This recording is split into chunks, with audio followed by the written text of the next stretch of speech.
ये audio novel मेरी मीठी मीठी आवाज़ में रिकॉर्ड है। भाई लोग, कहानी पुरानी है, पब्लिक डोमेन वाली कॉपीराइट तो सालों पहले एक्सपायर हो गया, वरना मैं तो भाग भाग कर छुप जाता।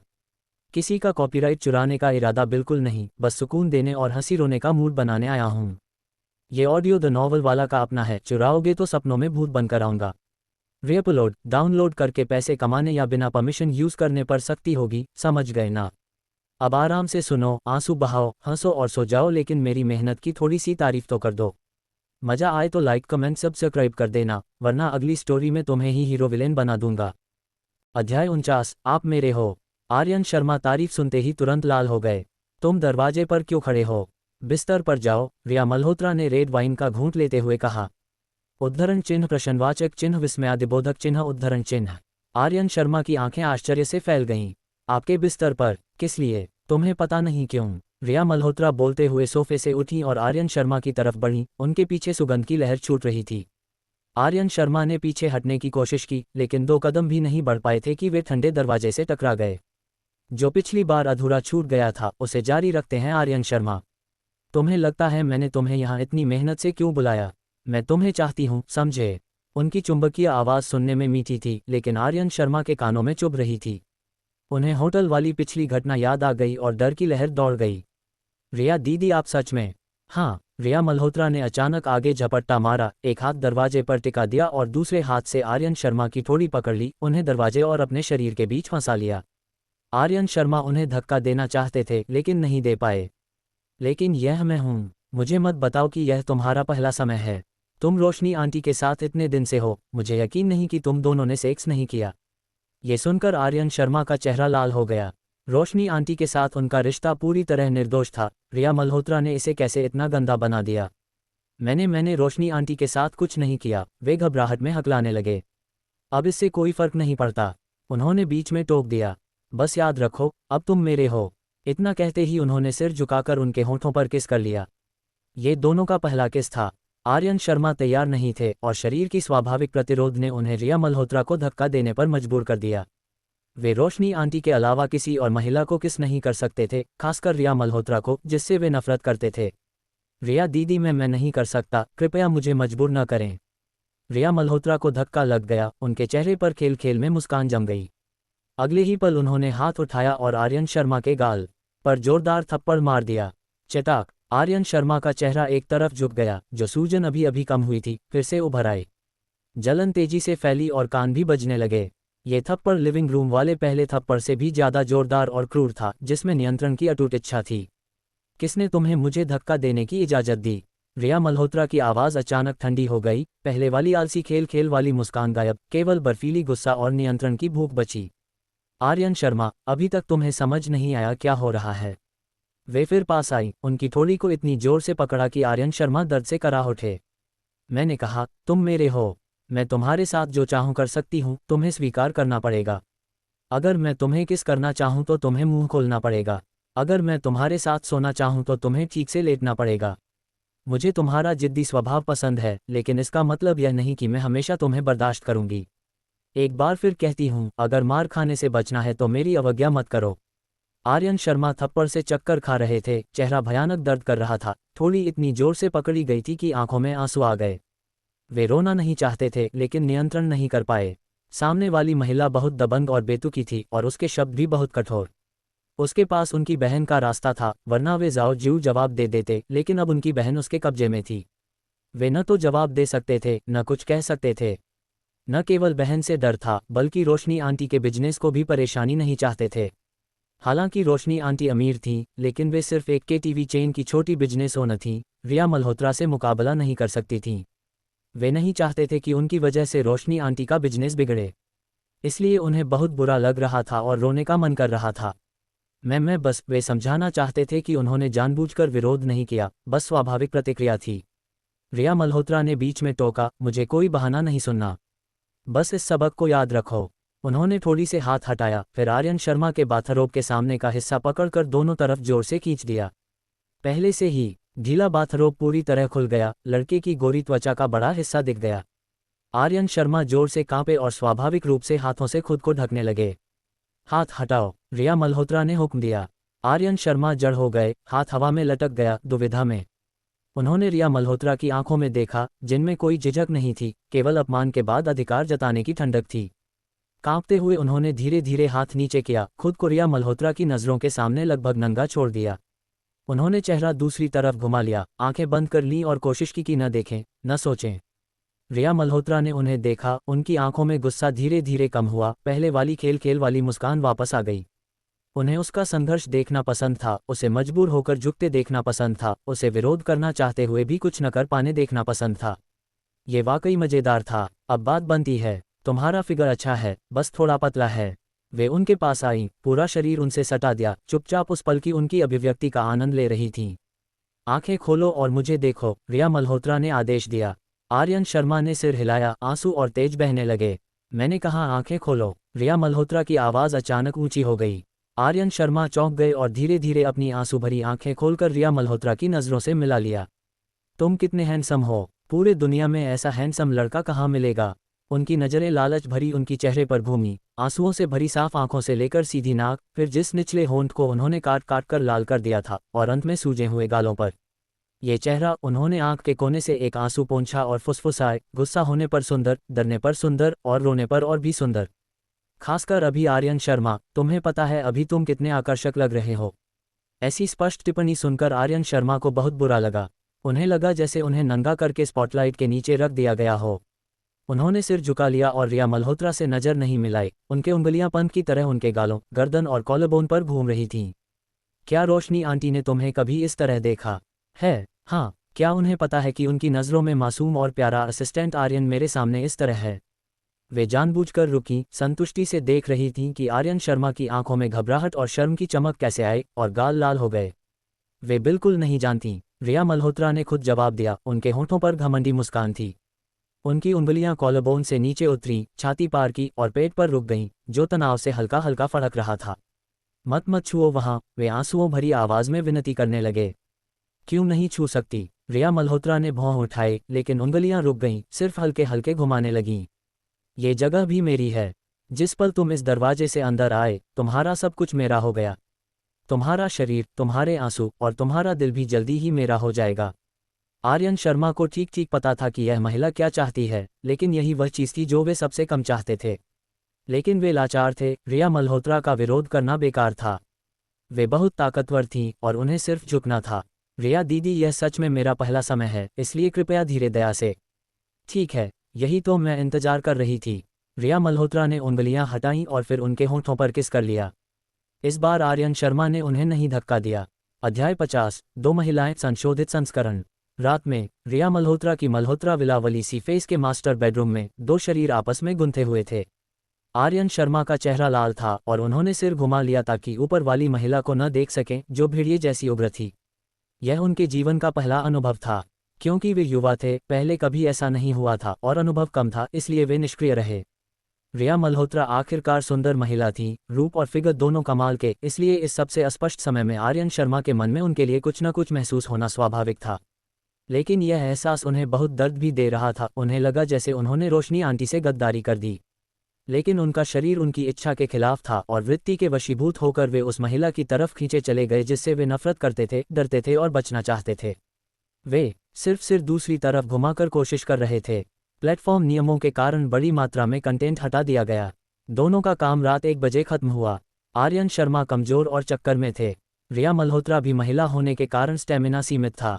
1 बजे तक वे भी थक चुकी थीं और अस्थायी रूप से आर्यन शर्मा को छोड़ दिया। उस रात उन्होंने आर्यन शर्मा को अपनी बाहों में लेकर सोया। आर्यन शर्मा वाकई थके हुए थे और जल्दी ही उनकी बाहों में सो गए। अगली सुबह रिया मल्होत्रा पहले उठीं। उन्हें 8 बजे कंपनी में मीटिंग थी और उनका मल्होत्रा विलावली कंपनी से काफ़ी दूर था, इसलिए उन्होंने सुबह जल्दी उठने की अच्छी आदत डाल रखी थी। आर्यन शर्मा अभी भी उनकी बाहों में सो रहे थे। लड़के के सोते चेहरे को देखकर और पिछली रात की याद करके उनके चेहरे पर घमंडी मुस्कान आ गई। उठो, जागो, उन्होंने आर्यन शर्मा को हिलाया। पकड़ हल्की नहीं थी, 2-3 हिलाने पर वे जाग गए। उन्होंने आंखें थोड़ी खोली तो रिया मल्होत्रा दिखी और उनकी शानदार छाती। वे एक पल के लिए स्तब्ध रह गए, फिर पिछली रात की याद आई, चेहरा लाल हो गया। तुरंत सिर झुका लिया और घबरा कर नजरें फेर लीं। रिया मल्होत्रा को आर्यन शर्मा की अचानक प्रतिक्रिया का कारण समझ आ गया। उन्होंने 2 बार खांसा, फिर जल्दी से बैठ गईं, बाथरोब उठाकर पहन लिया। फिर बिस्तर से उतरकर आर्यन शर्मा का बाथरोब जो फर्श पर बिखरा था उठाया और उनके तरफ फेंक दिया। जल्दी कपड़े पहनो, मुंह हाथ धोकर नाश्ता करो। जी। आर्यन शर्मा ने फेंका हुआ बाथरोब उठाया, जल्दी पहन लिया और बिस्तर से उतर गए। बाथरूम में घुसते ही रिया मल्होत्रा ने पहले से नया टूथब्रश और तौलिया साफ सुथरा सिंक पर रख दिया था। आर्यन शर्मा ने बिना झिझक इस्तेमाल किया और मुंह हाथ धोने लगे। दोनों जल्दी तैयार हो गए। रिया मल्होत्रा ने आर्यन शर्मा की कमर में हाथ डालकर उन्हें कमरे से बाहर लिया, लिफ्ट से नीचे पहुंचे। दो नौकरानियां नाश्ता तैयार करके लिफ्ट के दरवाजे पर खड़ी थीं। दोनों को बाहर निकलते देख उन्होंने एक साथ झुककर अभिवादन किया। Good morning mister Aryan Sharma. नाश्ता तैयार है, अब खाएंगे? हाँ। रिया मल्होत्रा ने सिर हिलाया, हाथ अभी भी आर्यन शर्मा की कमर पर कसकर था और सीधे डाइनिंग रूम की तरफ बढ़ गईं। दोनों आमने सामने नाश्ता किया। पिछली रात की बात किसी ने नहीं छेड़ी। नाश्ते के बाद रिया मल्होत्रा ने पिछले बार वाले ड्राइवर को ही आर्यन शर्मा को घर छोड़ने भेज दिया। आर्यन शर्मा कार से जल्दी घर पहुंच गए। दरवाजा बंद करते ही होश आया। पिछली रात की घटनाएं अनायास दिमाग में घुस आईं। वे कभी नहीं भूल पाएंगे। उस महिला के काम, उसके शरीर की खुशबू कभी नहीं भूल पाएंगे। उस समय वे होश में नहीं थे, उन्होंने खुद उसे खुश करने की कोशिश भी की थी। अब अचानक उसकी खुशबू याद आते ही पेट में उथल पुथल हुई और टॉयलेट में जाकर उन्होंने पूरा नाश्ता उल्टी कर दिया। फिर उन्होंने शावर लिया, साफ कपड़े पहने और रिया मल्होत्रा के घर के कपड़े वॉशिंग मशीन में डाल दिए। सब कुछ करने के बाद वे बस से रोशनी आंटी के घर गए। उन्हें बहुत उदासी हो रही थी, अकथनीय उदासी। उन्हें रोशनी आंटी को जल्दी से देखना था, शायद उन्हें देखने से मन खुश हो जाएगा। बस रोशनी आंटी के मोहल्ले के पास रुकी। आर्यन शर्मा उतरे और सीधे रोशनी आंटी के घर की तरफ बढ़ गए। रोशनी आंटी के घर पहुंचे तो वे अभी सो रही थीं। सुबह सिर्फ 8 बजे थे। वे आमतौर पर 11-12 बजे तक सोती थीं। उनके बिस्तर के पास बैठकर उन्होंने उनकी सुंदर सोती हुई सूरत देखी और उनके शरीर से आने वाली सुखदायक खुशबू सूंघी। दिल की शिकायतें कुछ कम हो गईं। वे चुपचाप बैठे रहे। बहुत थकान महसूस हो रही थी, शायद पिछली रात की थकान और सुबह जल्दी उठने से। लगभग अनजाने में उन्होंने रोशनी आंटी का कंबल हटाया और अंदर लेट गए। बिस्तर नर्म था और रोशनी आंटी की खास गर्म खुशबू थी जो उन्हें बहुत आराम देती थी। उन्होंने गहरी सांस ली, जैसे कोई परेशान इंसान सिगरेट का कश ले रहा हो। पूरा शरीर और मन ढीला पड़ गया। वे रोशनी आंटी को जगाना नहीं चाहते थे, इसलिए धीरे से पास सरक गए, उनकी सांसें और शरीर की गर्मी महसूस करने लगे। रोशनी आंटी गहरी नींद में थीं। उन्होंने बगल में हलचल महसूस की, इसलिए अनजाने में करवट ली और स्वाभाविक रूप से आर्यन शर्मा की कमर में हाथ डालकर उन्हें अपने और पास खींच लिया। आर्यन शर्मा की सांस अटक गई, गाल लाल हो गए, फिर सिर उनकी बाहों में छुपा लिया और उनकी खुशबू लालच से सूंघने लगे। शारीरिक थकान और भारी मानसिक तनाव से आर्यन शर्मा की चेतना जल्दी धुंधली हो गई और वे रोशनी आंटी की गर्म आगोश में बिना सपने की गहरी नींद सो गए। सीधे दोपहर तक सोते रहे। रोशनी आंटी पहले जागीं। उन्हें महसूस हुआ कि उनकी बाहों में कोई है। नीचे देखा तो आर्यन शर्मा थे।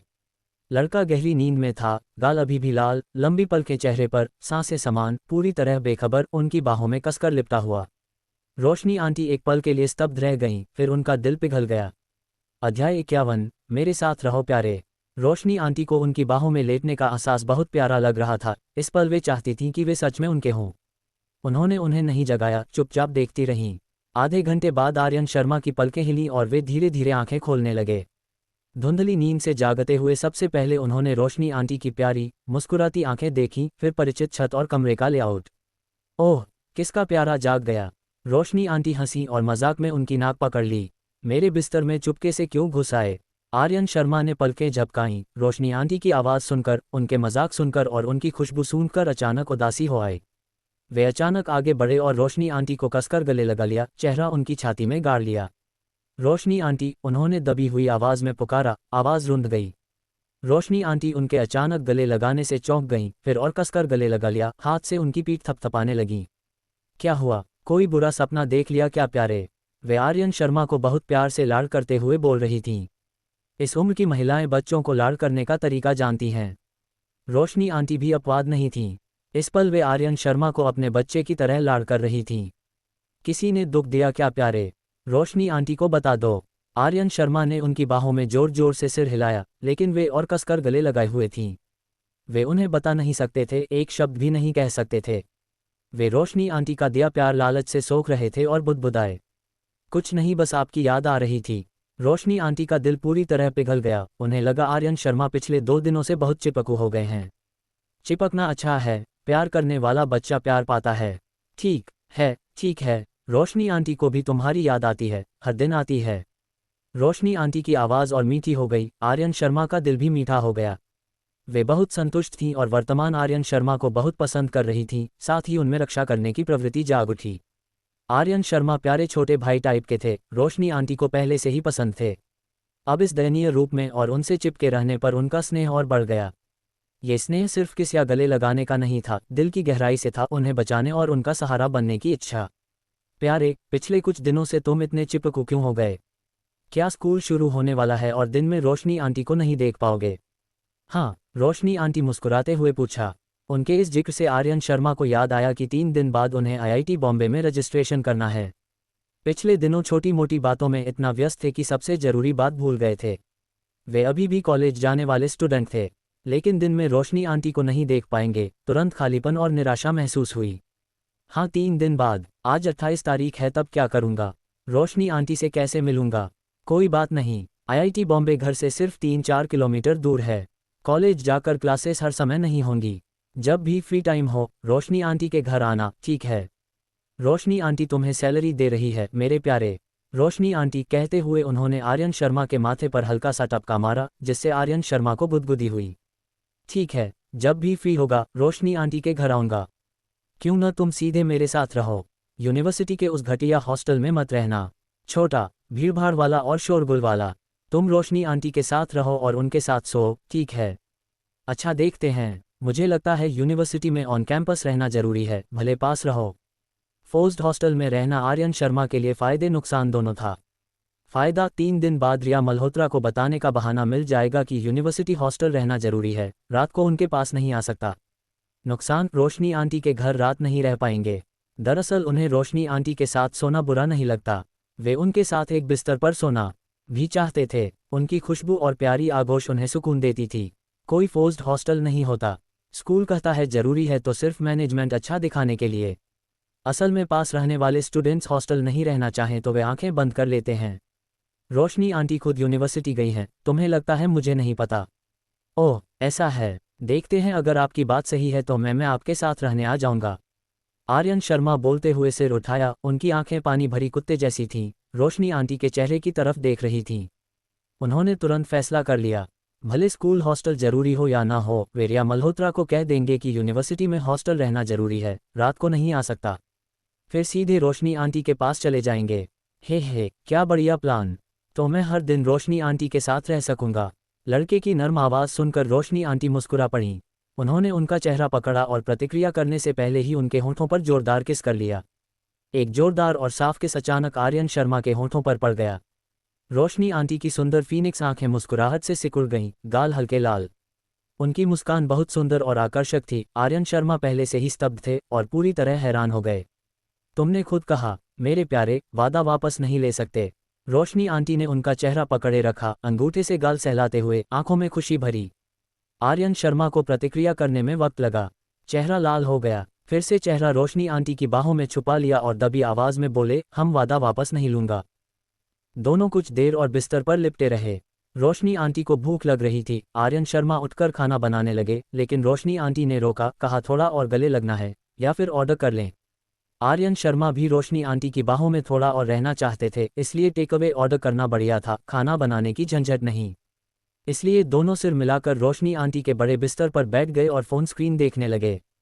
क्या खाओगे, बारबेक्यू, लॉबस्टर या स्टिर फ्राई? रोशनी आंटी ने फूड डिलीवरी ऐप स्क्रॉल करते हुए पूछा। हल्का कुछ। रोशनी आंटी अभी उठी हैं, ज़्यादा तेल नमक वाला मत खाओ। आर्यन शर्मा बोलते हुए वॉन्टन, डम्पलिंग और नूडल्स कैटेगरी पर उंगली रखी। वॉन्टन खाएं। रुई वॉन्टन के वॉन्टन बहुत स्वादिष्ट हैं, मेरे फेवरेट।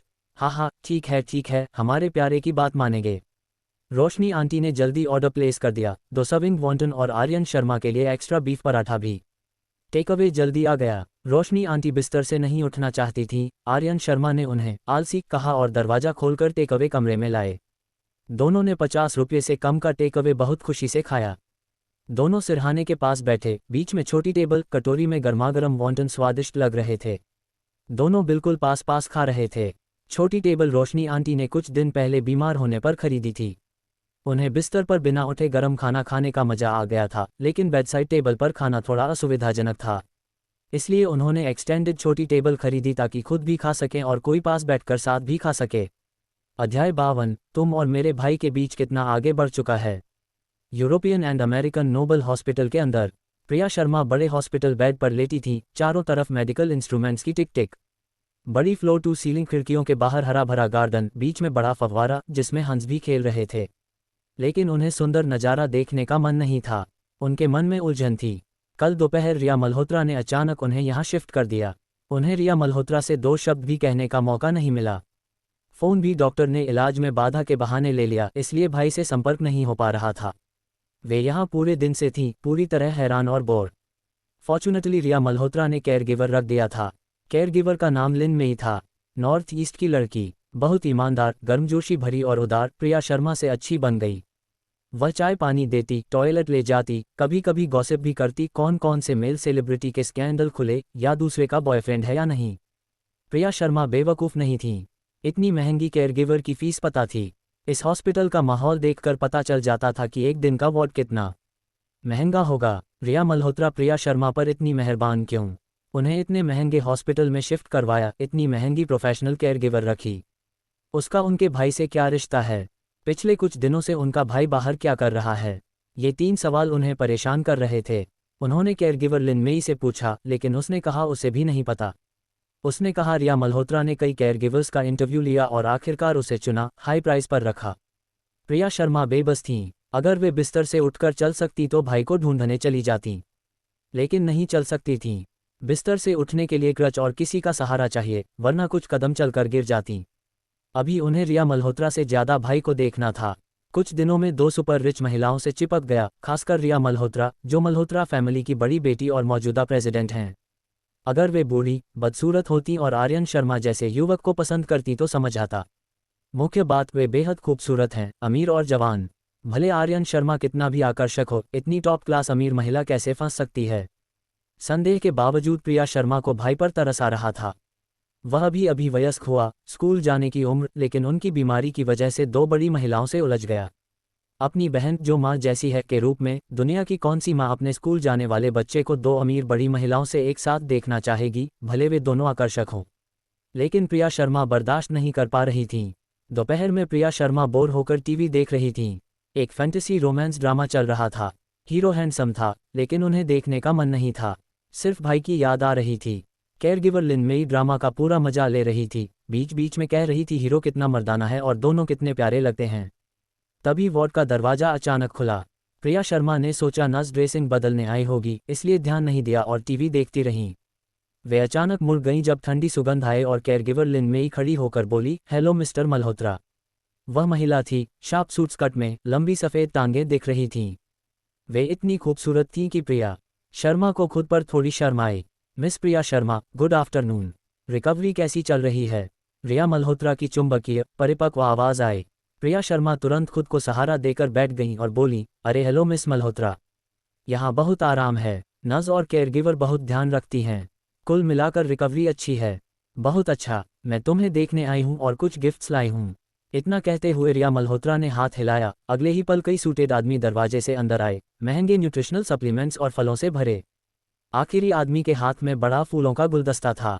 केयरगिवर लिन मेई ने जल्दी सब गिफ्ट्स और फल एक तरफ के बड़े स्टोरेज कैबिनेट में रख दिए और बोली, हमारी मिस मल्होत्रा कितनी अमीर हैं। ये सब चीज़ें कम से कम लाखों की होंगी। प्रिया शर्मा की आंखें हैरानी से फैल गईं। कल्पना करो, एक लंबी, खूबसूरत महिला दरवाजे पर हाथ हिलाए और अचानक बहुत सारे लोग महंगे गिफ्ट्स लेकर अंदर आएं। दृश्य का असर बहुत था। कैबिनेट की तरफ देखा तो प्रोबायोटिक्स, कोलेजन, कॉर्डिसेप्स, सीकाकड़ी और नाम न जानने वाले सप्लीमेंट्स, हर पैकेजिंग महंगी लग रही थी। अरे मिस मल्होत्रा, मुझे इनकी ज़रूरत नहीं, इन्हें वापस ले लो। नहीं नहीं, ये सब तुम्हारे लिए हैं। और मुझे प्रेसिडेंट मल्होत्रा मत कहो, बस रिया मल्होत्रा कहो।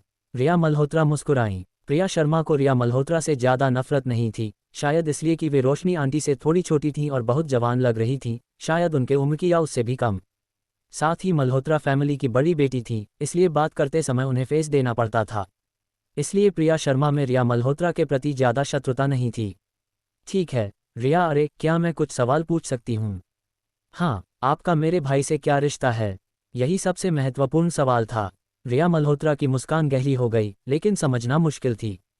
छोटा आर्यन शर्मा, वह एक बहुत खास लड़का है। मैं उसे सराहती हूँ और बहुत पसंद करती हूँ। प्रिया शर्मा को जैसा अंदेशा था, आर्यन शर्मा सच में मिस मल्होत्रा से जुड़ चुका था। हालांकि उन्होंने अंदाजा लगा रखा था, लेकिन कंफर्मेशन मिलते ही दिल एक पल के लिए रुक गया। जैसे कोई आधी रात को सोया हो और अचानक चोर खिड़की से घुस आए, चुपचाप देखता रहे, चोर कैबिनेट लूटे और सबसे कीमती सोने का सिक्का चुरा ले। तो आप दोनों, अब हम बेसिकली डेट कर रहे हैं।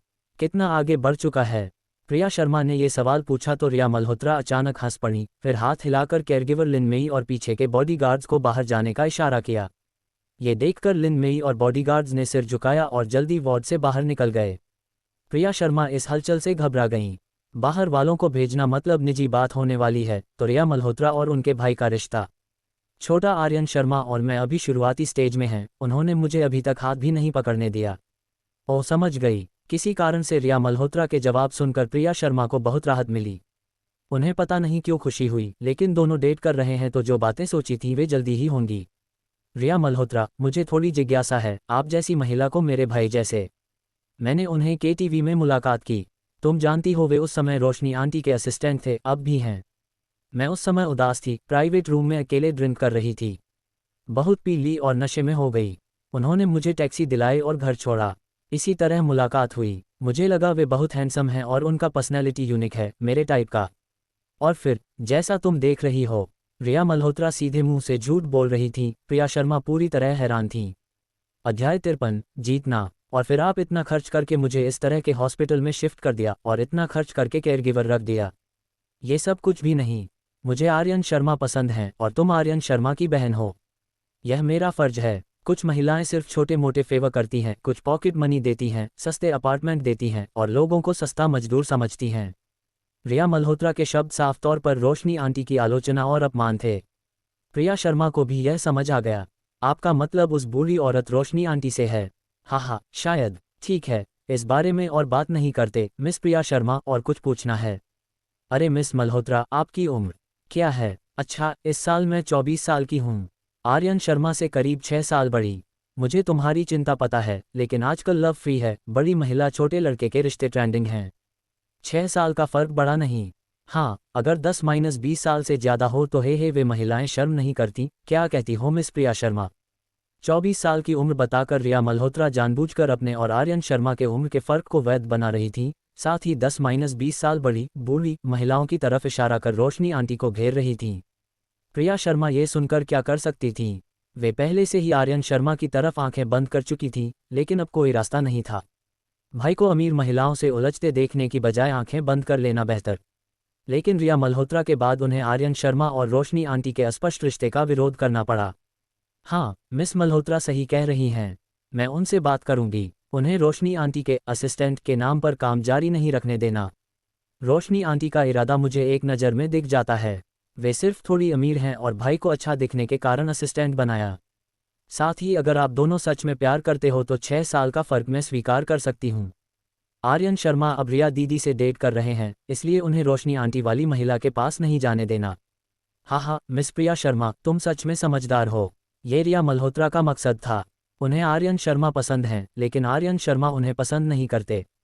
वे रोशनी आंटी को पसंद करते हैं, इसलिए रोशनी आंटी उनकी सबसे बड़ी राइवल हैं। वे आसानी से आर्यन शर्मा को विला में बांध कर रख सकती थी ताकि वे बाहर रोशनी आंटी से न मिल सकें, लेकिन वह बेकार होगा। यह महिला की शैतानी कॉम्पिटिटिव स्पिरिट है। उन्हें आर्यन शर्मा को जीतना था, सिर्फ शरीर नहीं, आत्मा भी। उन्हें चाहती थी कि वे दिल से उन्हें प्यार करें, सिर्फ उन्हें। इसलिए पहला काम आर्यन शर्मा के सबसे करीबी रिश्तेदार को अपने पक्ष में करना था।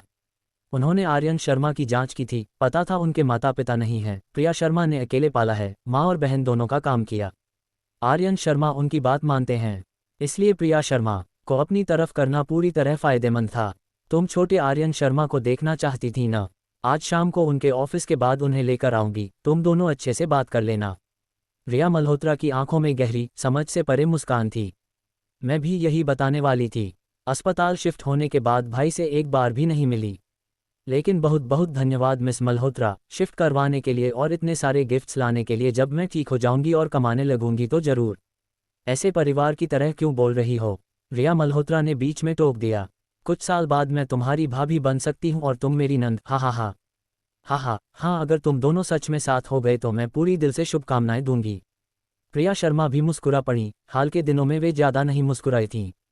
रिया मल्होत्रा फिर आर्यन शर्मा के बारे में बात करने लगी, उनकी पसंद है, क्या खाना पसंद है, बचपन की मज़ेदार बातें। बातचीत में प्रिया शर्मा को लगा कि वे और रिया मल्होत्रा बहुत अच्छी बन गई हैं। उनके चेहरे पर हमेशा सही समय पर मुस्कान, दूसरों की बात ध्यान से सुनती हैं। कोई अमीरों वाला घमंड नहीं। उन्होंने आर्यन शर्मा के बचपन की कई कहानियां सुनाई, जिनमें से कम महत्वपूर्ण चुनकर जो आर्यन शर्मा को प्यारा और आज्ञाकारी दिखाती थीं। रिया मल्होत्रा बहुत ध्यान से सुन रही थी, होठों पर हमेशा मुस्कान, आंखें फोकस्ड, बीच बीच में कुछ शब्द जोड़ती दिखाती कि पूरा ध्यान है। वे सच में नई प्रेमिका जैसी लग रही थी, जो अपने प्रेमी के पिछले जीवन को जानना चाहती हो। आधे घंटे बातचीत के बाद रिया मल्होत्रा उठकर विदा हुईं। ठीक है, अब तुम्हें आराम करने दो, शाम को आर्यन शर्मा को लेकर आऊंगी। ठीक है, गुड बाय मिस मल्होत्रा, अगली बार फिर बात करेंगे। ठीक है, गुड बाय। रिया मल्होत्रा वार्ड से निकली और मल्होत्रा विला वापस आईं।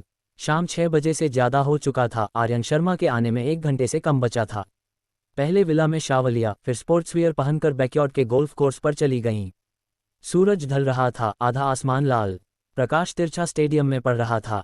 शावर लेकर लेट समर की शाम की हवा का मजा लेने के बाद रिया मल्होत्रा ने कुछ गेंदें खेलीं और जल्दी ही प्यारे आर्यन शर्मा को देखने वाली थी, इसलिए बहुत अच्छा महसूस कर रही थीं। 6:50 पर वही काला मेबैक मल्होत्रा विला में दाखिल हुआ और सेंट्रल विला के सामने रुका। कार का दरवाजा खुला, आर्यन शर्मा उतरे। तानिशा और दूसरी नौकरानी आर्यन शर्मा का स्वागत करने गईं और उन्हें बैकयार्ड गोल्फ कोर्स पर ले गईं। आ गए असिस्टेंट आर्यन शर्मा, आज ठीक समय पर आए हो। रिया मल्होत्रा ने आर्यन शर्मा को अपनी तरफ आते देख गोल्फ क्लब रख दिया, माथे का पसीना पोंछा, पास की टेबल से पानी उठाकर घूंट लिया। आर्यन शर्मा उनके पास आकर रुक गए। रिया मल्होत्रा को ऊपर से नीचे देखने लगे। वे टाइट वाइट टैंक टॉप और योगा पैंट्स पहने थीं, जो उनके परफेक्ट फिगर को हाईलाइट कर रही थीं। अभी अभी एक्सरसाइज से गोरे गाल हेल्दी ब्लश से लाल थे, कुछ नम बाल चिकनी माथे और गर्दन पर चिपके थे, जो आलसी और कैजुअल आकर्षण बढ़ा रहे थे। आर्यन शर्मा को रिया मल्होत्रा पसंद नहीं थी, लेकिन उन्हें मानना पड़ता था कि रिया मल्होत्रा मुंबई की सबसे खूबसूरत महिला हैं। इतनी देर तक मुझे घूर क्यों रहे हो? क्या इस आउटफिट में अच्छी लग रही हूँ? रिया मल्होत्रा अचानक बोली, फिर ठंडी सुगंध के साथ आर्यन शर्मा के पास आईं। आर्यन शर्मा ये सवाल सुनकर हल्के लाल हो गए और जल्दी सिर झुका लिया। मैंने नहीं रिया दीदी, आप आज थोड़ी अलग लग रही हैं। आर्यन शर्मा बात पूरी करने से पहले रिया मल्होत्रा ने उनकी थोड़ी पकड़ ली और चेहरा ऊपर उठा दिया। मेरी तारीफ भी नहीं कर सकते? छोटे आर्यन शर्मा, क्या मुझे ये भी सिखाना पड़ेगा? हम रिया दीदी, आप आज बहुत अच्छी लग रही हैं। आर्यन शर्मा को रिया मल्होत्रा के हाथों की खुशबू साफ सूंघ रही थी। अचानक स्पर्श से शरीर और मन दोनों ने विरोध किया, लेकिन वे हिले नहीं। उन्हें इस शैतानी महिला को फिर गुस्सा दिलाने से डर था और खुद से बार बार कह रहे थे, थोड़ी देर की सहनशीलता से शांति मिलती है, बस बर्दाश्त कर लो, गुजर जाएगा। लड़के की तारीफ सुनकर रिया मल्होत्रा हल्के मुस्कुराईं, फिर धीरे धीरे झुककर उनके होठों पर किस कर लिया। अध्याय 54, कौन सी कार पसंद आई? संशोधित। आर्यन शर्मा ने चुंबन से परहेज नहीं किया। वह लकड़ी के पुतले की तरह खड़ा रहा, खुद को धैर्य रखने की सलाह देता रहा। 3 दिन में अधिकतम वह आज़ाद हो जाएगा, स्कूल शुरू होते ही।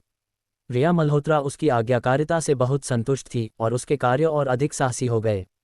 आर्यन ने आंखें कसकर बंद रखीं और मुट्ठियां भींच लीं। उसे पता था कि रिया अभी बीच में है और वह बिल्कुल भी बीच में नहीं बोल सकता, वरना उसे फिर से थप्पड़ मिलेगा। चुंबन काफी लंबा चला, फिर खत्म हुआ। आर्यन को जी मिचलाने लगा और उसने स्वाभाविक रूप से मुंह पोंछ लिया। रिया मल्होत्रा बिल्कुल घिनौनी थी, उसे बिल्कुल बर्दाश्त नहीं होती। वह सामान्य होंठ चुंबन भी स्वीकार नहीं कर पाता था उसके साथ, फ्रेंच किस की तो बात ही क्या। इसमें और सीधे मुंह में थूकने में क्या फर्क था? क्यों मुंह पोंछ रहे हो? क्या मुझे घृणा हो रही है? रिया मल्होत्रा की आवाज़ अचानक ठंडी हो गई। आर्यन ने उस लहजे को सुनते ही स्वाभाविक रूप से गाल ढक लिए। उसे लग रहा था कि वह भूल गया था कि यह औरत मानसिक रूप से बीमार है और कोई भी कार्य उसे नाराज कर सकता है। नहीं, बस आदत नहीं है। माफ़ी चाहता हूँ, अब नहीं पोंछूंगा। आर्यन ने जल्दी से सिर झुका लिया और गलती मान ली। सच्चा मर्द झुक भी सकता है और फैल भी सकता है, उसे सहना होगा। अच्छा है कि तुम्हें अपनी गलती का एहसास है। मैं कोई बेतुकी औरत नहीं हूँ। उद्धरण चिन्ह। आर्यन, हाँ, ये कहते हुए हंस मत। कल रात तुमने बहुत अच्छा किया और आज जारी रखो, लेकिन उससे पहले मैं तुम्हें अपनी बहन से मिलवाने ले जाना चाहती हूँ। सच में? हाँ, चलो, मैं ड्राइव करूँगी। रिया मल्होत्रा ने खुद आर्यन को उसकी बहन से मिलवाने की पहल की, जिससे उसे थोड़ा आश्चर्य हुआ। आज जारी रखने की बात, खैर देखते हैं। स्कूल जाने से पहले बहन से मिलना हमेशा अच्छा होता है। उसे प्रिया शर्मा से बहुत कुछ कहना था। उसे चिंता थी कि क्या बहन वहाँ ठीक है या बोर हो रही है। रिया मल्होत्रा वापस जाकर कपड़े बदल आई। उसने बहुत ही शालीन सफ़ेद ड्रेस पहनी, गले में मोती की माला डाली। उसने अपनी चमकदार पेटी के फिलिप एक्विनॉट की जगह कम दिखावटी लेकिन एक्सक्विजिट ब्लॉन्क पेन फ्लावर घड़ी पहनी। आर्यन रिया मल्होत्रा के पीछे पीछे पिछवाड़े के अंडरग्राउंड गराज में गया। वह पहले केवल मैनर के सामने वाले बगीचे और सेंट्रल विला में ही गया था, पिछवाड़े में कभी नहीं। यह कोई आश्चर्य की बात नहीं कि मल्होत्रा परिवार के पास प्राइवेट गोल्फ कोर्स है। उसने सुना था कि अमीर लोग गोल्फ खेलना पसंद करते हैं। लेकिन अंडरग्राउंड पार्किंग गराज में पहुंचकर जो उसने देखा वह सच में स्तब्ध रह गया। गराज बहुत बड़ा था, शायद 40-50 कारें रख सकती थी। उसने सोचा था कि रिया के परिवार के पास अधिकतम 5 लग्जरी कारें होंगी और उसे एक मेबाक और रिया की फरारी के बारे में पता था। अब इस गराज में कम से कम 40 कारें थीं, ज़्यादातर सुपर कारें। सबसे महत्वपूर्ण बात, ज़्यादातर नंबर प्लेट रिपीटिंग नंबर्स वाली थीं। उसने 66,666 और 88,888 दो चमकीली लाल सुपर कारों पर एक साथ देखा, जिनका नाम भी उसे नहीं पता था। इसने उसकी आंखें खोल दी। आप ऑनलाइन भी ऐसी गराज शायद नहीं देखते, और वह एक ऐसी परवट औरत के घर के बेसमेंट में मिल गई जो उसे परेशान करती रहती थी और कहती थी कि वह उसकी देखभाल करना चाहती है। क्या मैं गलती से राजमहल में घुस आया? लगता तो ऐसा ही है। क्या पहले कभी नहीं देखा? रिया मल्होत्रा आर्यन के चेहरे पर खाली से स्तब्ध होने का भाव देखकर बहुत मजा ले रही थी। मेरी बहन को कारों से बहुत शौक है और गराज में बहुत सी कारें उसकी हैं। तुम्हारी बहन है? हाँ, ये पिछले कुछ दिनों से विदेश घूम रही है। वो छोटी लड़की हमेशा इतनी बेपरवाह रहती है, बस खेलती रहती है। लेकिन आमतौर पर मेरे पास नहीं रहती क्योंकि उसे लगता है मैं बहुत कंट्रोलिंग हूँ। इसलिए उसने बाहर अपना अलग घर खरीदा है और उसकी कार मेरे गराज में ही पार्क रहती है। रिया मल्होत्रा बोलते हुए एक लाल फरारी के पास गई, दरवाज़ा खोला और बैठ गई। आर्यन दूसरी तरफ से घूमकर पैसेंजर सीट पर बैठ गया। लेकिन तुम जो चाहो ड्राइव कर सकते हो, वो बेवकूफ़ लड़की आपत्ति नहीं करेगी। ओह नहीं ज़रूरत, मुझे ड्राइव करना नहीं आता। तो मैं तुम्हारे लिए कोच ढूंढ दूँ? नहीं ज़रूरत, मुझे ड्राइविंग पसंद नहीं शुक्रिया। आर्यन ने सोचा, मजाक है क्या? इस गराज में हर कार कम से कम 10-20 लाख की है।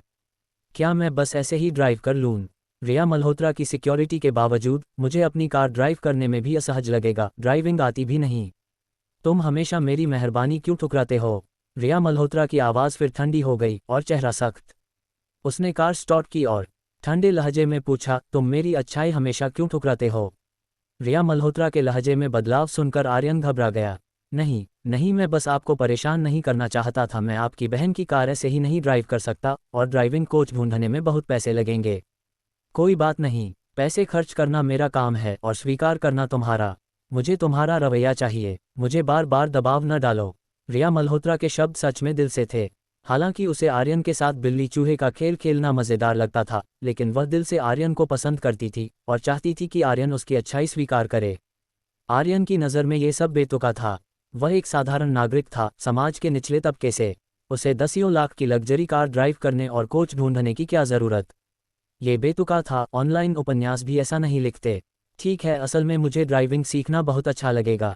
अगर सच में कोच ढूंढना है तो परेशान करूंगा। शुक्रिया रिया दीदी, आर्यन ने सिर झुकाकर औपचारिक रूप से कहा, लेकिन रिया मल्होत्रा को यह सुनकर बहुत खुशी हुई। वह काम करने वाली औरत थी, एक बार फैसला लिया तो करती ज़रूर थी। मेरे साथ इतना विनम्र मत बनो। कल 1 घंटा पहले आ जाना, मैं अपनी असिस्टेंट से कोच ढूंढवा दूंगी। मेरी बहन ने पिछवाड़े में छोटा सा रेस्टोरेंट बनवाया है, अब से वहीं प्रैक्टिस कर सकते हो। ठीक है तो। आर्यन ने गलती से स्वर्ग में प्रवेश कर लिया था। उसे लगता था कि ड्राइविंग सीखना बहुत मुश्किल काम है, ड्राइविंग स्कूल ढूंढना और बहुत फीस देनी पड़ती है। उसने सोचा था कि जीवन में कभी ड्राइविंग पर पैसे बर्बाद नहीं करेगा। उसे उम्मीद नहीं थी कि रिया मल्होत्रा के पास आकर यह इतना आसान हो जाएगा। उनके घर में छोटा सा रेस्टोरेंट भी है। ये पहली बार था जब उसे रिया मल्होत्रा के आसपास काम करना इतना सुविधाजनक लगा। ये भावना सिर्फ घृणा से अलग थी, शायद उसके पास अब कोई विकल्प नहीं बचा था। दोनों ने रास्ते में कोई बात नहीं की। आर्यन चुपचाप सड़क के किनारे की खूबसूरत उपनगरीय दृश्य देखता रहा और रिया मल्होत्रा ने भी ज़्यादा कुछ नहीं कहा, बस चुपचाप ड्राइव करती रही। कार ने एक बड़े उपनगर का चक्कर लगाया और अंत में लीलावती हॉस्पिटल नामक अस्पताल में प्रवेश की। अस्पताल बहुत सुंदर सजा हुआ था, मध्ययुगीन किले की शैली में। आंगन में तरह तरह के हरे पौधे थे और एक बड़ा फव्वारा भी। कार पार्किंग लॉट में रुकी और दोनों उतरे। पार्किंग लॉट में लाखों की लग्जरी कारें भरी हुई थीं, जो दिखा रही थीं कि यहाँ इलाज कराने वाले सभी बहुत अमीर और प्रभावशाली लोग हैं। अध्याय 55, बहन से मिलने। आर्यन रिया मल्होत्रा के पीछे थोड़ा असहज होकर चला और धीमी आवाज में पूछा, यह अस्पताल सस्ता नहीं लगता, बहन को यहाँ लाने में कितना खर्च आया? रिया मल्होत्रा आगे चल रही थी कि अचानक मुड़ी और उसका हाथ पकड़ लिया। बहुत पैसे नहीं लगे। आर्यन को हाथ पर हल्की ठंडक महसूस हुई, फिर रिया मल्होत्रा की ठंडी खुशबू आई और वह किसी कारण से क्षण भर के लिए स्तब्ध रह गया। बहुत पैसे नहीं लगे, बिल्कुल नहीं। मैं बाद में सारे पैसे लौटा दूंगा। आर्यन शर्मा। रिया मल्होत्रा की आवाज़ ठंडी हो गई और वह अचानक रुक गई, लड़के को खींचकर आमने सामने खड़ा कर दिया। हम अस्पताल में हैं, मुझे पब्लिक में पीटने पर मजबूर मत करो। ये पैसे पैसे क्या बकवास है? मेरी अच्छाई स्वीकार करना इतना मुश्किल है? हाँ, एक बात पर फिर गुस्सा, तुम एक बात पर ही फट पड़ती हो, सच में।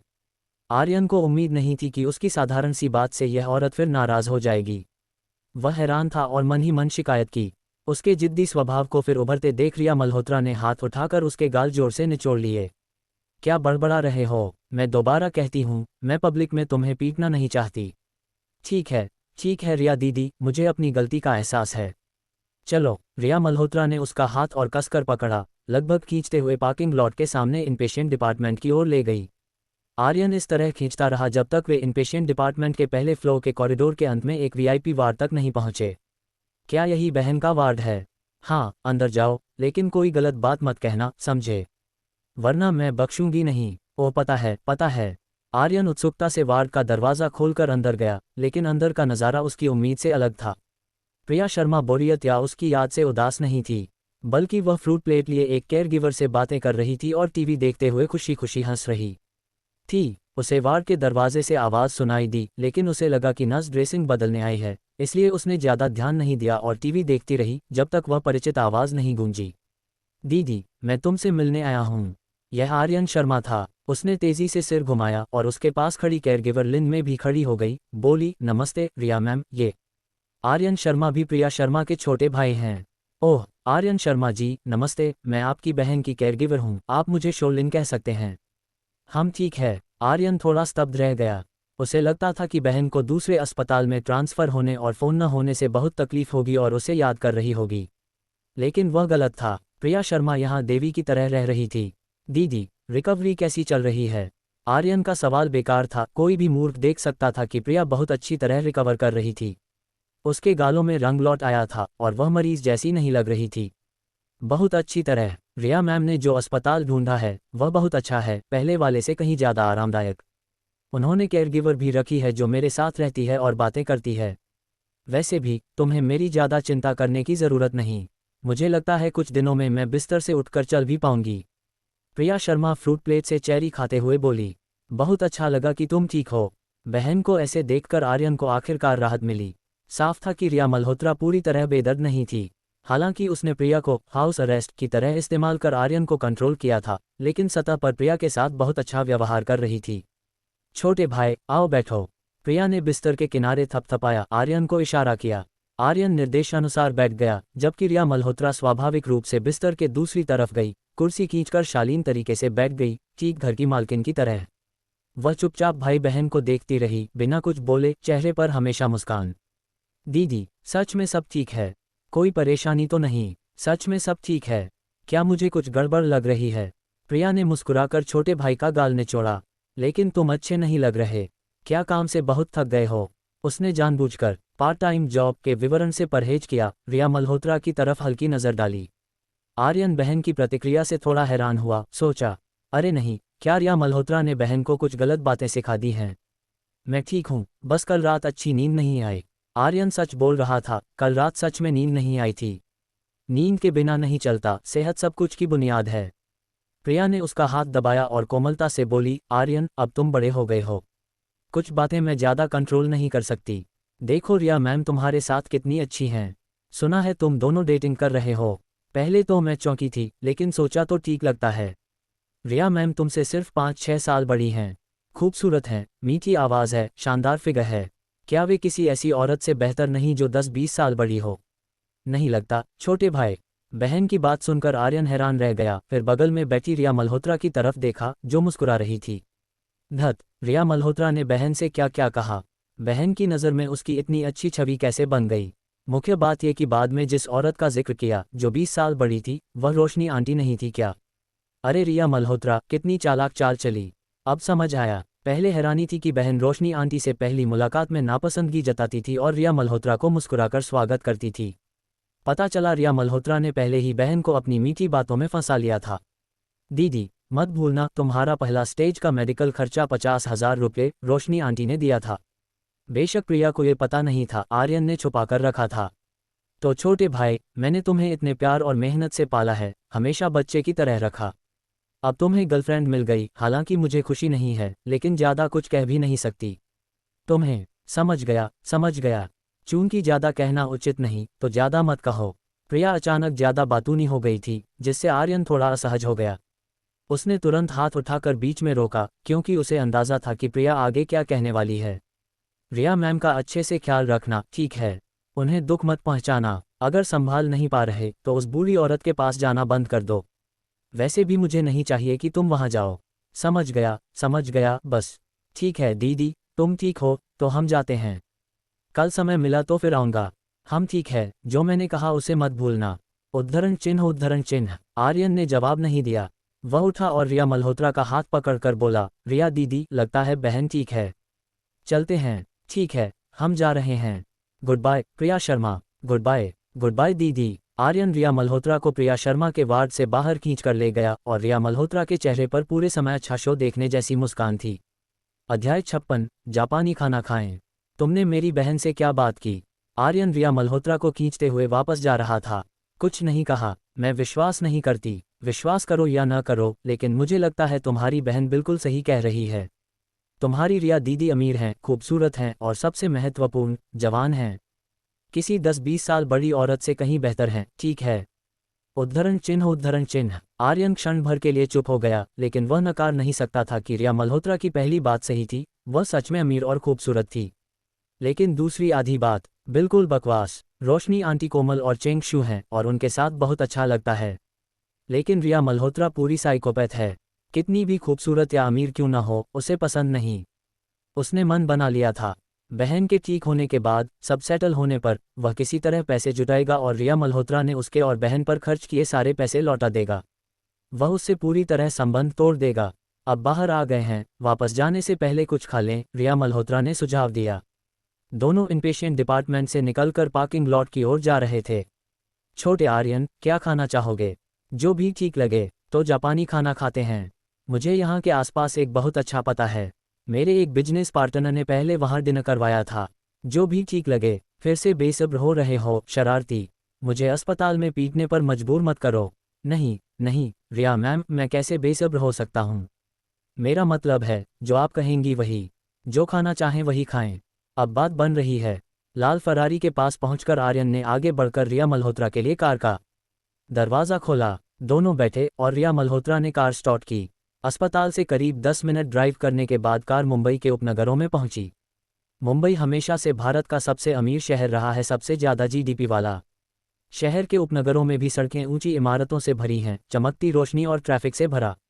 इसकी समृद्धि कई राज्यों के सेंट्रल शहरों से कम नहीं। रिया मल्होत्रा ने कुशलता से कार एक अपेक्षाकृत शांत गली में घुमाए और एक जापानी रेस्तरां के सामने रोकी, जो बाहर से साधारण लगता था लेकिन बहुत हाई क्लास एटमॉस्फेयर था। एक किमोनो में ड्रेस्ड वेटर पहले से ही इंतजार कर रहा था। गुड इवनिंग रिया मैम, आपकी सीट तैयार है। वेटर ने स्पष्ट रूप से रिया मल्होत्रा को पहचाना और सम्मान से झुका। रिया मल्होत्रा ने हल्का सिर हिलाया, स्वाभाविक रूप से आर्यन का हाथ पकड़ा और अंदर ले गई। अंदर शांत और एलिगेंट था, टिपिकल जापानी गार्डन स्टाइल, छोटे पुल, बहता पानी, हिलती बांस की छाया और बेहतरीन प्राइवेसी वाले प्राइवेट रूम। दोनों को पानी की ओर देखने वाले प्राइवेट रूम में ले जाया गया। जूते उतारकर अंदर गए। तातामी मैट पर बैठे। खिड़की के बाहर सावधानी से सजाया गया ड्राई लैंडस्केप गार्डन था, जो रोशनी में ज़ेन जैसा एहसास दे रहा था। हालांकि आर्यन गरीब परिवार से था, लेकिन दुनिया से पूरी तरह अनजान नहीं था।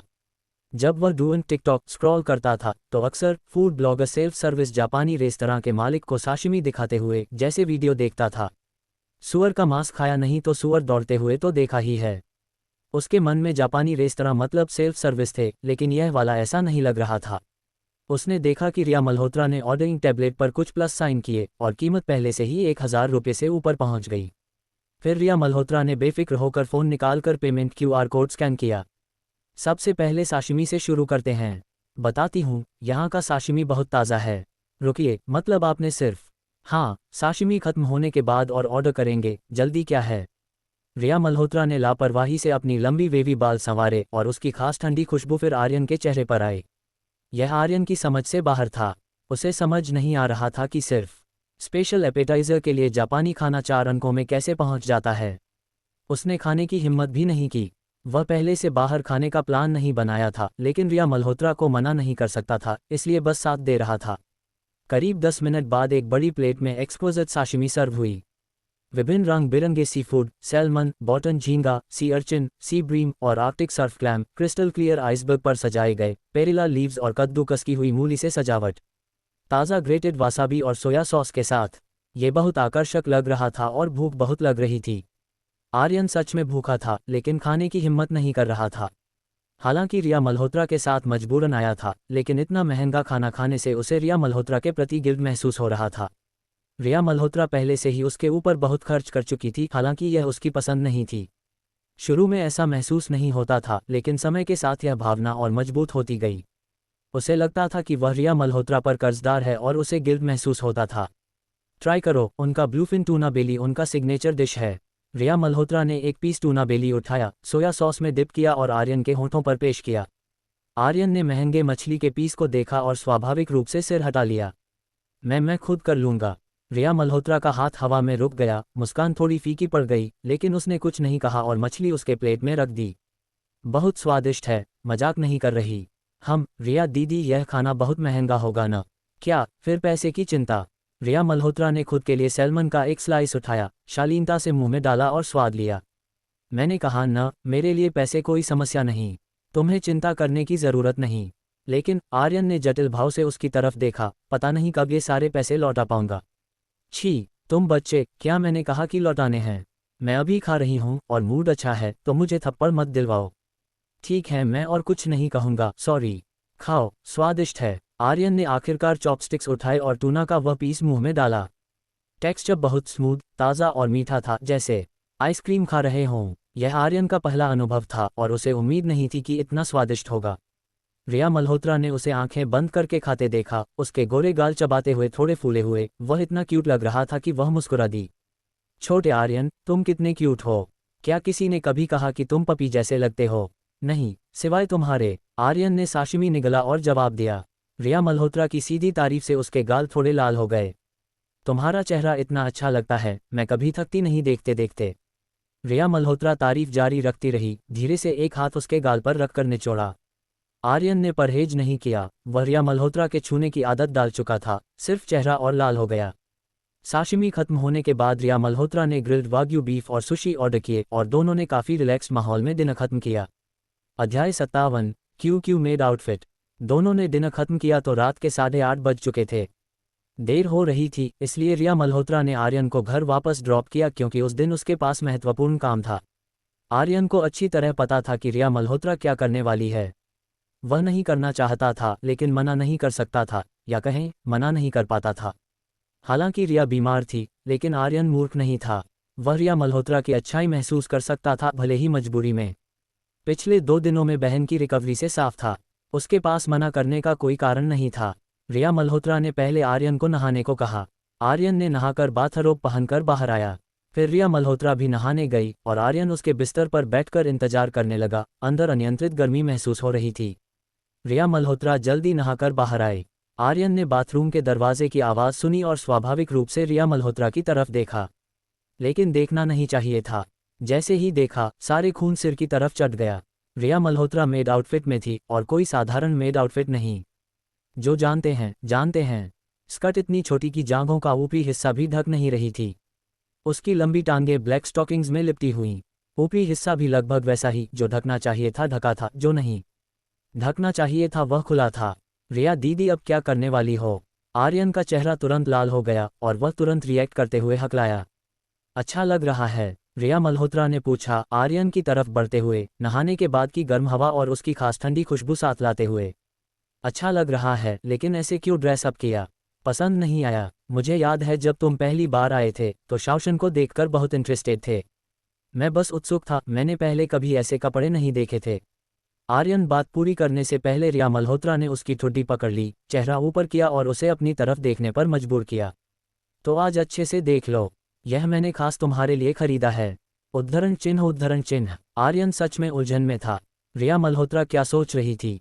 वह रिया मल्होत्रा, प्रेसिडेंट रिया, मिस रिया उसे क्यों क्यों मेड आउटफिट दिखा रही है? साधारण मेड आउटफिट तो एक बात, लेकिन ये तरह का। आर्यन का चेहरा रिया मल्होत्रा के खूबसूरत चेहरे और सेक्सी फिगर को देखते देखते और लाल होता गया। आर्यन के दिमाग में अगले पल का सीन बन रहा था। वह खुद ही चौंक गया। उसे क्या हो गया? वह जिस औरत से इतनी नफरत करता था उसके लिए भावनाएं जाग रही थीं। कोई मर्द कामुकता से मुक्त नहीं होता, खासकर गर्म खून वाला किशोर जैसे आर्यन। रिया मल्होत्रा आखिरकार एक महान सुंदरता है। साधारण कपड़ों में भी कोई सामान्य मर्द उसका प्रतिरोध नहीं कर सकता, क्यों क्यों मेड आउटफिट में तो बात ही क्या। पसंद आया छोटे आर्यन? जब रिया मल्होत्रा की मैग्नेटिक चेंग शू आवाज आए, आर्यन जोर से कांप गया, फिर जल्दी से सिर झुका लिया। इतना शर्मीला? लगता है सच में पसंद आया। अच्छे से लेट जाओ, अगर पसंद है तो अब से रोज मेरे लिए पहनोगे। अगली सुबह रिया मल्होत्रा हमेशा की तरह बहुत जल्दी उठी।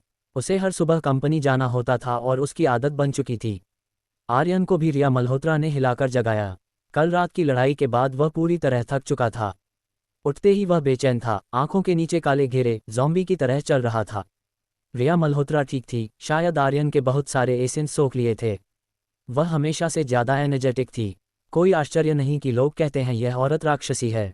उसने कपड़े बदले, जमीन पर बिखरे क्यों क्यों मेड आउटफिट, और बाकी कपड़े उठाए, लॉन्ड्री बकेट में डाले और तनिषा को देकर धोने को कहा। जब तनिषा लॉन्ड्री कर रही थी, उसने मेड आउटफिट देखा और क्षण भर स्तब्ध रह गई, फिर जोर से हंस पड़ी। मुझे पता नहीं था मैडम को ऐसा फैटिश है। आर्यन जी सच में भाग्यशाली हैं, हा हा हा। आर्यन को रिया मल्होत्रा के ड्राइवर ने घर ड्रॉप किया। जैसे ही घर में घुसा, उसके पैर कमजोर पड़ गए और सोफे पर गिर पड़ा। यह मानना होगा कि रिया मल्होत्रा सच में कमाल की है। शायद उसने प्राइवेट में बहुत सारा मटेरियल पढ़ा था, वरना इतने शांत और कुशलता से काम नहीं कर पाती। जबकि आर्यन हड़बड़ा रहा था। थकान के बावजूद वह उठा और नहाने गया। हालांकि रिया मल्होत्रा ने कल रात एक्सरसाइज के बाद साथ नहलाया था, लेकिन घर आकर फिर नहाना था। उसे रिया मल्होत्रा की खुशबू धोनी थी, वरना गंध कल रात की याद दिलाएगी। लेकिन इस बार उसकी प्रतिक्रिया पहले जितनी तीव्र नहीं थी। उसे जी में चलाना या उल्टी नहीं आई। शायद अब रिया मल्होत्रा के साथ कुछ नहीं कर सकता था। वैसे भी 2 दिन में स्कूल शुरू हो रहा था और वह बस कह देगा कि स्कूल में हॉस्टल रहना अनिवार्य है, तो रिया मल्होत्रा के साथ यह सब नहीं करना पड़ेगा। नहाकर कपड़े बदलकर वह नीचे गया, ब्रेकफास्ट शॉप में कुछ खाया और फिर बस से रोशनी आंटी के घर गया। रोशनी आंटी अभी बिस्तर पर सो रही थी। आर्यन ने डिस्टर्ब नहीं किया। वह उनकी चादर में घुस गया और सो गया। वह सच में थका और नींद से भरा था, कल इस समय से भी ज्यादा। वह राक्षसी रिया मल्होत्रा सिर्फ अपनी खुशी देखती थी, उसके फीलिंग्स की परवाह नहीं। खैर, बस 2 दिन और। उसने सिर हिलाकर उन बातों को सोचना बंद किया, आंखें बंद की और रोशनी आंटी की खुशबू भरी गोद में मुंह छुपाकर तुरंत सो गया। दोपहर 11 बजे रोशनी आंटी पहले जागीं। उन्हें उम्मीद नहीं थी कि आर्यन आज भी उनकी गोद में घुसा हुआ है और उनसे भी गहरी नींद सो रहा है। लड़के की आंखें कसकर बंद थीं, लंबी पलकें झुकी हुईं, गाल थोड़े लाल। वह बिना किसी डिफेंस के उनसे सटा हुआ था और एक हाथ उनकी कमीज का किनारा पकड़े हुए था। रोशनी आंटी का दिल पूरी तरह पिघल गया और उन्होंने झुककर उसके माथे पर धीरे से चुंबन किया। फिर साइड में लेटकर सिर टेककर चुपचाप उसके सोते चेहरे को देखती रहीं। पिछले 2 दिनों से आर्यन काफी जल्दी आ रहा था और फिर साथ में झपकी लेते थे। लेकिन अजीब बात यह थी कि झपकी में इतनी गहरी नींद क्यों आती है? क्या मेरी गोद में उसे इतनी सेफ्टी महसूस होती है कि इतनी गहरी नींद आती है? ये सोचकर रोशनी आंटी के होंठ थोड़े मुस्कुराए। ये व्याख्या काफी सही लगती है। उन्होंने इसे सत्यापित करने का फैसला किया। रोशनी आंटी चुपचाप बिस्तर से निकली बिना आवाज किए, आर्यन को अकेला सोते छोड़कर। फिर चुपके से दरवाजे पर जाकर आर्यन को देखती रहीं। करीब 10 मिनट बाद आर्यन बेचैनी से 2 बार कराहा, फिर करवट बदली और जाग गया। ये देखकर रोशनी आंटी हंस पड़ीं। इससे उनकी अटकल सही साबित हुई। आर्यन सिर्फ उनकी गोद में ही छोटा सुअर बनकर सोता है। जब आर्यन जागा और रोशनी आंटी को नहीं पाया, तो अचानक बैठ गया और चारों तरफ ढूंढने लगा। दरवाजे पर रोशनी आंटी की कोमल मुस्कुराती नज़र से मिलने पर ही उसे राहत मिली। रोशनी आंटी, आप कब उठ गईं?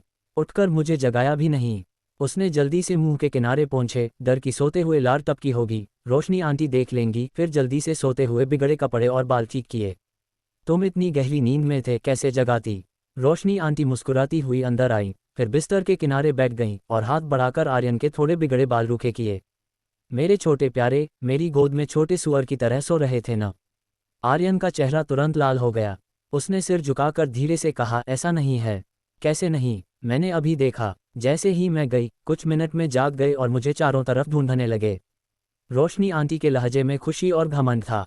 आर्यन द्वारा ज़रूरत महसूस होना उन्हें अंदर से मीठा लगा देता था और वे इस भावना की लालसा करती थीं। अध्याय 58, मुझे किस करो। दोनों कुछ देर और बिस्तर पर लिपटे रहे। रोशनी आंटी ने कहा कि उन्हें भूख लगी है। आर्यन ने मजाक में उन्हें सुअर कहा और फिर उठकर किचन में खाना बनाने गया। खाने में 2 सब्जियां और एक कटोरी सूप था। साधारण था, लेकिन दोनों को बहुत मज़ा आया।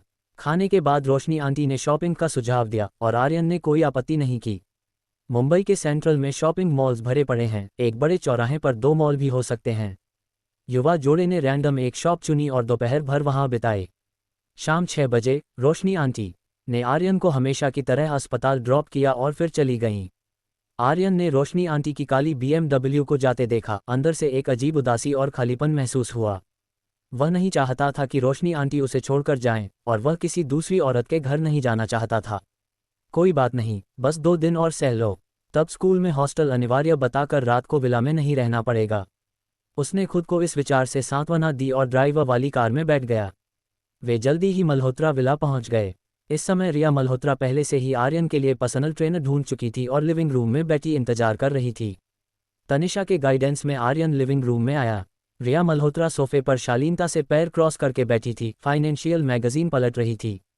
उसके सामने एक अच्छे कपड़ों वाला, केपेबल दिखने वाला 30 के दशक का आदमी बैठा था, गोल्ड रिम चश्मा लगाए। वह लीड एग्जीक्यूटिव ज्यादा लग रहा था बजाय ड्राइविंग इंस्ट्रक्टर के। आर्यन को आते देख रिया मल्होत्रा ने मैगजीन रखी और मुस्कुराए, आ गए छोटे आर्यन। मिलवाती हूँ, ये ड्राइविंग इंस्ट्रक्टर है जिसे मैंने तुम्हारे लिए ढूंढा है। सरनेम शर्मा। अब से हर रात 1 घंटा उनके साथ ड्राइविंग सीखोगे। कोच शर्मा ने तुरंत खड़े होकर सम्मान से कहा, आर्यन शर्मा जी, हेलो हेलो।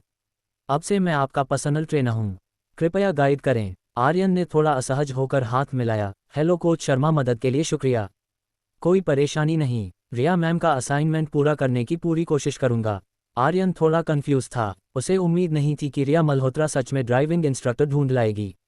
मतलब अब हर रात 1 घंटा ड्राइविंग सीखना पड़ेगा। ये तो मजाक है, वह ड्राइविंग क्यों सीख रहा है। कोई बात नहीं, बस 2 दिन की बात है। 2 दिन बाद रिया दीदी, goodbye. Coach Sharma retired professional race car driver हैं, सामान्य ड्राइविंग सिखाने से ज़्यादा केपेबल हैं और थ्योरी नॉलेज भी बहुत सॉलिड है। पहले कोच शर्मा आपको थ्योरी नॉलेज समझाएंगे, ट्रैफिक रूल्स और व्हीकल प्रिंसिपल्स से परिचित कराएंगे, फिर बैकयार्ड में रेस कार पर प्रैक्टिस करेंगे। रिया मुस्कुराते हुए बोली। आर्यन ने सिर हिलाया, लेकिन दिल में कोई हलचल नहीं थी।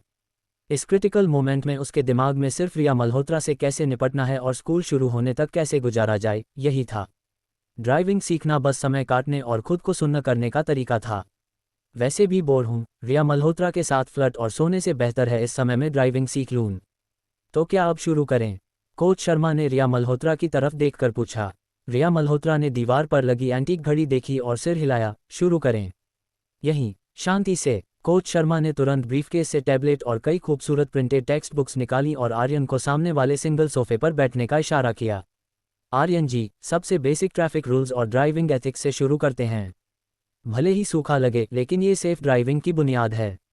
कोच शर्मा ने टैबलेट खोला, कोर्सवेयर लाया और समझाना शुरू किया। उनकी एक्सप्लेनेशन सच में प्रोफेशनल थी, इंसाइटफुल लेकिन आसान, और जीवंत उदाहरणों और तस्वीरों के साथ। लेकिन आर्यन का दिल कहीं और था। वह स्क्रीन पर देख रहा था, इंटरसेक्शन पर यील्ड करना, स्पीड लिमिट, ड्रंक ड्राइविंग के खतरे के निर्देश सुन रहा था, लेकिन उसके विचार कहीं दूर थे। वह रोशनी आंटी को मिस कर रहा था। जब भी दिमाग खाली होता, अनियंत्रित रूप से उनकी याद आती। आर्यन जी, आप सुन रहे हैं? ओह हाँ, सुन रहा हूँ। कोच शर्मा ने आर्यन के विचारों को बीच में रोका और आर्यन तुरंत रियलिटी में लौटा, प्रेजेंटेशन स्लाइड्स पर गौर से देखने लगा। 1 घंटा जल्दी बीत गया और आर्यन ने निर्देशों से ज़्यादा कुछ नहीं सुना। कोच शर्मा ने टैबलेट बंद किया और मुस्कुराकर कहा, आर्यन जी, आज का बेसिक नॉलेज लेसन खत्म। आप घर पर थोड़ा रिव्यू कर लें, कल फिर जारी रखेंगे। रिया मैम आपको मेरा पर्सनल व्हाट्सएप दे देंगी, कुछ समझ ना आए तो पूछ लेना। कोच शर्मा ने फिर रिया मल्होत्रा को सिर हिलाया और चले गए। लिविंग रूम में सिर्फ आर्यन और रिया मल्होत्रा रह गए। हवा अचानक स्थिर हो गई। तुम अभी डिस्ट्रैक्टेड लग रहे थे। क्या सोच रहे थे? रिया मल्होत्रा की आवाज़ आई, लहजा पढ़ने लायक नहीं। हम कुछ नहीं सोच रहा था। सच बताओ, क्या उस बूढ़ी औरत के बारे में सोच रहे थे? नहीं नहीं, आर्यन ने जल्दी से हाथ हिलाया, समझाने की कोशिश की, लेकिन समझा नहीं पाया और हकलाने लगा। ये रिएक्शन खुले तौर पर कबूल करने जैसा था कि वह सच में रोशनी आंटी के बारे में सोच रहा था। आर्यन, मैंने कहा था हमारे एग्रीमेंट के मुताबिक दिन में मैं तुम्हें कंट्रोल नहीं कर सकती, लेकिन रात को जब तुम यहाँ हो तो मुझे उम्मीद है कि तुम्हारे दिल में सिर्फ मैं हो, ठीक है। रिया मल्होत्रा अचानक खड़ी हुई, आर्यन के पास आकर बैठ गई और डोमिनेटिंग तरीके से उसकी कमर में हाथ डाल दिया। बोलो। हाँ हाँ। केवल बोलने से रिया मल्होत्रा ने आर्यन को और कसकर गले लगाया। और क्या करना चाहती हो? मुझे किस करो। उद्धरण चिन्ह उद्धरण चिन्ह। आर्यन ने सिर झुका लिया, नर्वस होकर उंगलियां मोड़ने लगा। वह सच में रिया मल्होत्रा को किस नहीं करना चाहता था, इसलिए बस खड़ा इंतजार करने लगा। क्या मुझे दूसरी बार कहना पड़ेगा? मुझे किस करो, मत कहना कि नहीं चाहते। ठीक है। आर्यन ने गले से शब्द निकाला, आवाज़ इतनी धीमी कि मुश्किल से सुनाई दी। उसने कठोरता से सिर ऊपर किया और रिया मल्होत्रा की गहरी, निर्विवाद आंखों से नजर मिलाई। प्रतिरोध और घृणा लहर की तरह दिल में उमड़ आई। उसने आखिरकार आह भरी, खुद को बार बार आश्वस्त करते हुए कि बस 2 दिन और सह लो, 2 दिन में सब बीत जाएगा। आखिरकार उसने आंखें बंद की, आगे झुका और बहुत जल्दी और हल्के से रिया मल्होत्रा के होंठ छुए। रिया मल्होत्रा को ये किस बिल्कुल पसंद नहीं आया। उसने आर्यन का सामना किया और उस पर स्ट्रैडल कर बैठ गई। यह क्या किस है? मैं सिखाती हूँ किस क्या होता है। ये कहते हुए उसने एक हाथ से आर्यन का चेहरा पकड़ा और दूसरे हाथ से कमर आगे झुककर डोमिनेटिंग तरीके से होंठों पर किस किया। रिया मल्होत्रा ने जोरदार किस किया, कोई इनकार की गुंजाइश नहीं। आर्यन को उसका डोमिनेटिंग किस सहना पड़ा, उसकी खास ठंडी खुशबू सांस में लेते हुए। वह दम घुटने वाला था। किस काफी लंबा चला और आर्यन अब और नहीं सह सका। सांस फूल रही थी और स्वाभाविक रूप से हाथ बढ़ाकर रिया मल्होत्रा को धकेलने लगा। रिया मल्होत्रा ने उसके इनकार को महसूस किया और रुक गई। फिर उसने घूरते हुए उसे देखा, धकेलने वाले हाथों को एक हाथ से पकड़ा, ऊपर सोफे के ऊपर उठाया और दबा दिया। दूसरे हाथ से उसकी गर्दन कसकर पकड़ ली। जितना तुम मुझे धकेलोगे उतना ही मैं तुम्हें जाने नहीं दूंगी। आर्यन ने अभी सांस ली थी कि गर्दन फिर पकड़ ली गई। सांस लेना मुश्किल हो गया और हाथों में प्रतिरोध करने की ताकत खत्म हो गई। उसे सिर ऊपर करके देखना पड़ा और ऑक्सीजन की कमी और डर से आंखें जल्दी भर आईं। वीडियो देखने के लिए ढेर सारा शुक्रिया। आप लोग रॉक स्टार हो। अगर पसंद आई तो लाइक, शेयर और सब्सक्राइब कर दो, मेरे लिए ये बहुत मायने रखता है। अगले वीडियो में मिलते हैं।